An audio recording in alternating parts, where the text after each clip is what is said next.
Let's move on to treasure hunting techniques with your new Infinium LS. Whenever you turn on the detector, set it in the lock ground track setting that is recommended for maximum detection depth. This lock position should always be used, except in environments where constantly changing ground mineralization requires frequent ground balancing. Let's determine if ground balancing is necessary. This can be done by raising and lowering the search coil 2 to 6 inches above the ground while listening for ground signals. Keep in mind that because of Garrett's advanced pulse induction, most ground does not require ground balancing.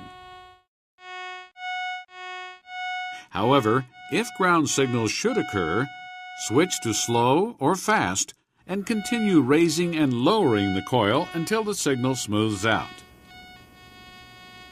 Return the ground track setting to the lock position. If the ground continues to produce signals, which will be very rare, you may need to operate continuously in the slow or fast ground track setting.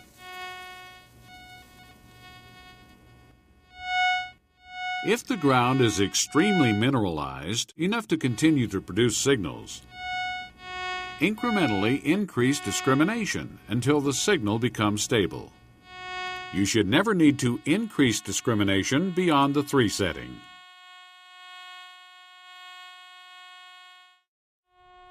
Let's now begin hunting and discuss interpreting the audio signals of your Infinium LS.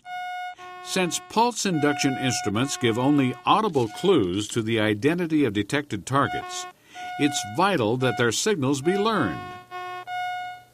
Poor conductors such as nickels, most rings, lead mini balls, pull tabs, and this small gold nugget produce a high tone followed by a low tone echo.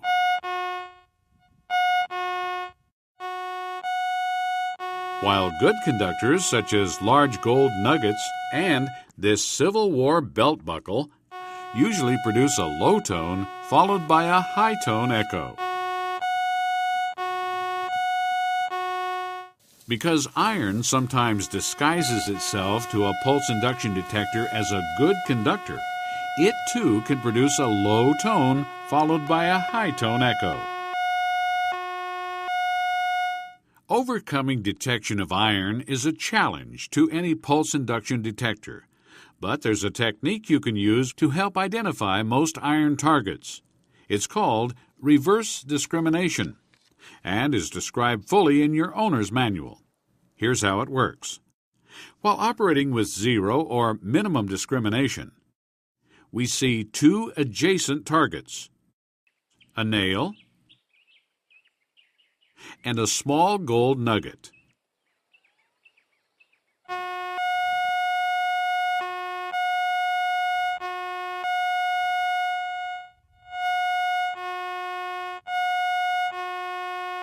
To check out if a target is iron, turn the discrimination knob fully to the right to the iron check marking. If the target still produces a substantial signal, it's probably iron. If the target seems to have disappeared or produces only a faint signal, then it's likely not iron. There are additional audible clues to help identify iron items. Often a piece of iron will produce multiple responses as the coil is passed over the target.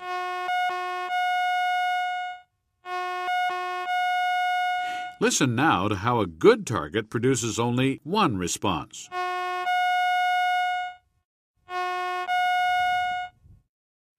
Be aware, however, that some small or very rusted iron items may behave like a desirable target, and some valuable targets such as large nuggets and coins may behave like iron. The bottom line, as all veteran treasure hunters know, is that you should dig every target to be certain. As we go into the field, we should always remember that although the Infinium LS is a totally new detector, the same old treasure hunting concepts are valid. For maximum depth, you should try to operate your detector in the lock ground track position and with 0 discrimination. Methodically sweep the search coil from side to side at a constant height of 1 to 2 inches above the ground.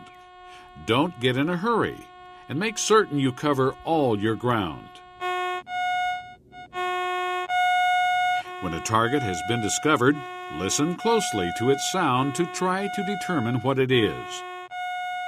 Utilize reverse discrimination if you suspect that it's iron. Of course, pinpointing is vital with your Infinium LS and its Double D search coil, because this coil has a narrower detection field than conventional coils. Always pinpoint by sweeping the coil in a side-to-side motion over your target. After determining its approximate location, position yourself to the side of the target area and again scan from side to side to discover its exact location. For targets that are on or close to the surface, start behind the target's suspected location and scan the area using short side-to-side sweeps while moving forward until the target is exactly pinpointed underneath the tip of the coil. A valuable accessory for your new Infinium is a 5x10 Double D search coil. Because it is so highly sensitive, this coil is excellent for finding smaller targets, including gold nuggets. Its compact size and light weight result in greater maneuverability, especially in confined areas.